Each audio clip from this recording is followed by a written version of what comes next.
Assalamualaikum warahmatullahi wabarakatuh.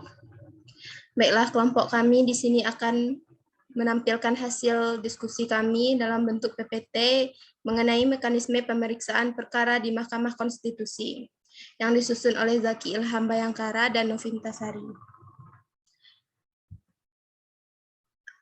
Adapun dalam mekanisme pemeriksaan dalam Mahkamah Konstitusi, yang pertama yaitu pengajuan permohonan, di mana pengajuan permohonan merupakan tahap awal dalam berperkara di Mahkamah Konstitusi. Pengajuan permohonan ke MK dapat dilakukan secara online melalui pendaftaran menggunakan sistem penanganan perkara elektronik atau simpel. Pada beranda laman MK www.mahkamahkonstitusi.go.id, atau bisa juga secara offline dengan menyerahkan langsung permohonan ke Panitera Mahkamah Konstitusi. Yang kedua yaitu pemeriksaan kelengkapan. Merupakan tahap selanjutnya untuk memeriksa kelengkapan syarat-syarat permohonan yang diajukan pemohon sebagaimana ketentuan pasal 32 ayat 1 Undang-Undang Nomor 24 Tahun 2003 tentang Mahkamah Konstitusi yang telah diubah dengan Undang-Undang Nomor 8 Tahun 2011 tentang perubahan atas Undang-Undang Nomor 24 Tahun 2003 Mahkamah Konstitusi. Mekanisme yang ketiga yaitu perbaikan permohonan, di mana tahapan yang harus dilakukan oleh pemohon ketika permohonan diajukan dan telah diperiksa belum memenuhi syarat kelengkapan berdasarkan hasil pemeriksaan kelengkapan permohonan sebagaimana diatur dalam pasal 32 ayat 1 Undang-Undang Nomor 24 Tahun 2003 tentang Mahkamah Konstitusi. Kemudian MK memberikan kekurang lengkapan permohonan kepada pemohon untuk segera dilengkapi atau diperbaiki dalam tenggat waktu tertentu. Kemudian syarat yang keempat yaitu registrasi, di mana permohonan yang dinyatakan memenuhi syarat akan dicatat dalam buku registrasi perkara konstitusi atau BRPK melalui sistem e-BRPK. Pemohon akan menerima akte registrasi perkara konstitusi APRK sebagai bukti pencatatan permohonan dalam BRPK. Baiklah, selanjutnya akan disambung oleh Saudara Zaki Ilham.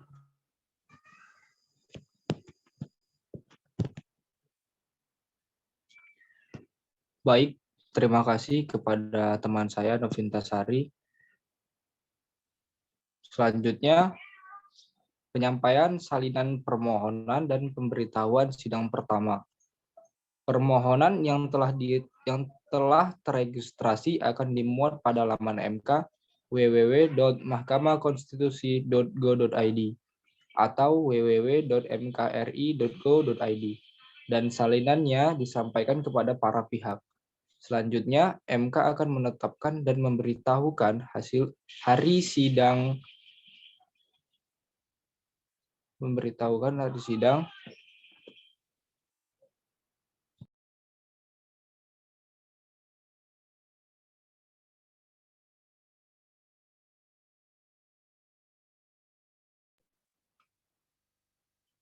Selanjutnya, MK akan menetapkan dan memberitahukan hari sidang pertama kepada para pihak dengan agenda pemeriksaan pendahuluan.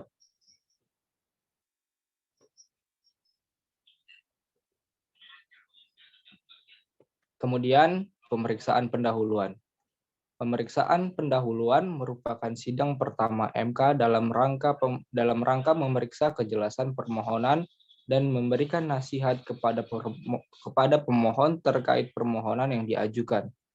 Pemeriksaan pendahuluan dilakukan oleh panel hakim yang terdiri dari paling sedikit 3 orang hakim.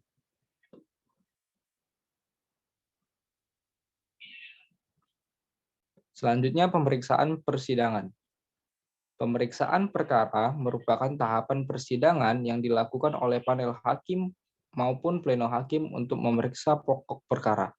Agenda sidang pemeriksaan perkara terdiri dari yang pertama, pemeriksaan pokok permohonan, pemeriksaan alat bukti tertulis, mendengarkan keterangan para pihak, mendengarkan keterangan saksi, mendengarkan keterangan ahli, mendengarkan keterangan para pihak terkait, pemeriksaan rangkaian data, keterangan, perbuatan, dan atau peristiwa yang sesuai dengan alat bukti lain yang dapat dijadikan petunjuk dan memeriksa alat bukti elektronik. Baik, selanjutnya putusan Mahkamah Konstitusi. Sidang pengucapan putusan merupakan tahap akhir dalam proses persidangan di MK.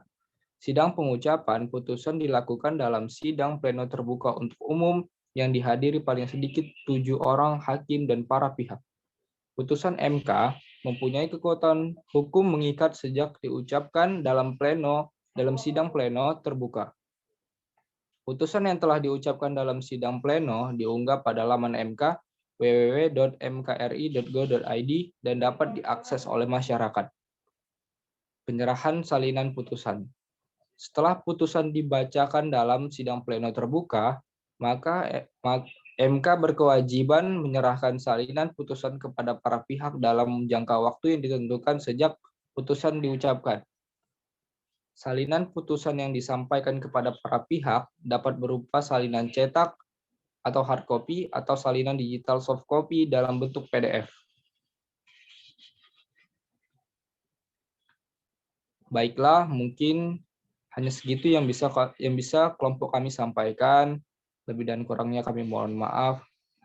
Wassalamualaikum warahmatullahi wabarakatuh. Terima kasih.